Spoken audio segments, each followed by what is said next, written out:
So, guys, I walk into the studio this morning, and Debbie's like, "What are you wearing?"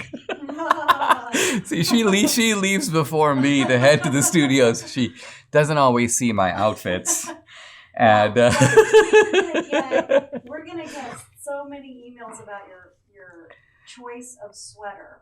I like to wear sometimes what in our family is affectionately known as the one-of-a-kind Dinesh attire.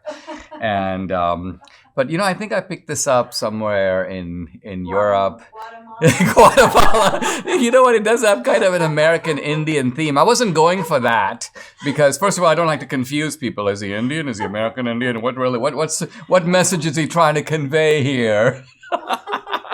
Anyway, I want to talk about the classified documents scandal, and there are two new developments. One is that Biden has been holding on to classified documents not just from his vice presidential days, but from his Senate days. In other words, for decades. What?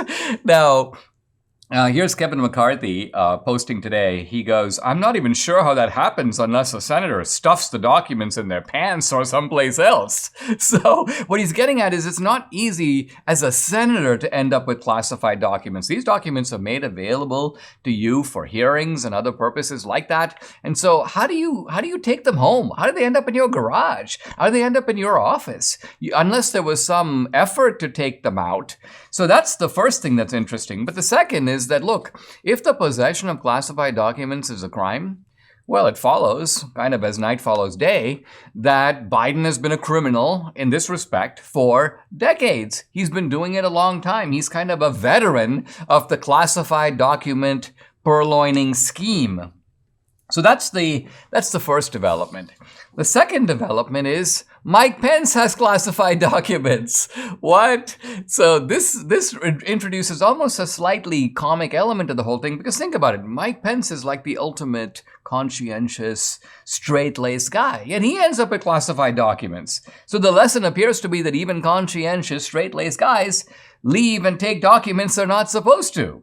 And so what do we do with this? Do we let it alone? Do we prosecute all three, Pence, Biden, Trump? How do we deal with this? What appears to be going on, and I've said this before, is that the left always likes to come up with rules. Trump has broken the rules, and these are very serious rules. These are top secret documents. Now, first of all, as somebody who's worked in the government, I got to tell you that most of these classified documents are pure rubbish.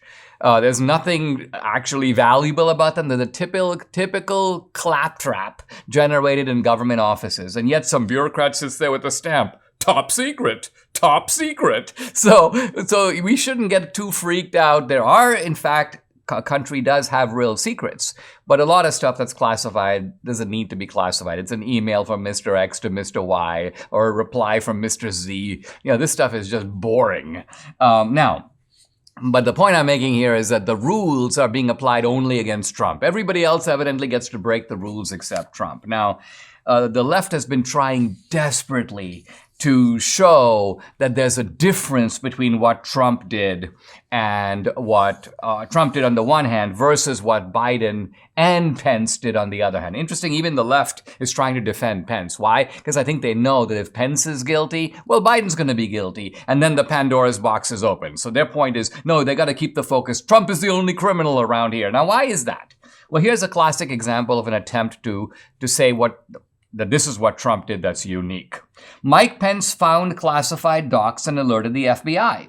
Joe Biden found classified docs and alerted the FBI. Donald Trump stole classified docs, hid them, and refused to return them. Now, let's start right there. First of all, the idea here is that Pence and Biden found the documents while Trump stole documents. So here's my tweet responding to this.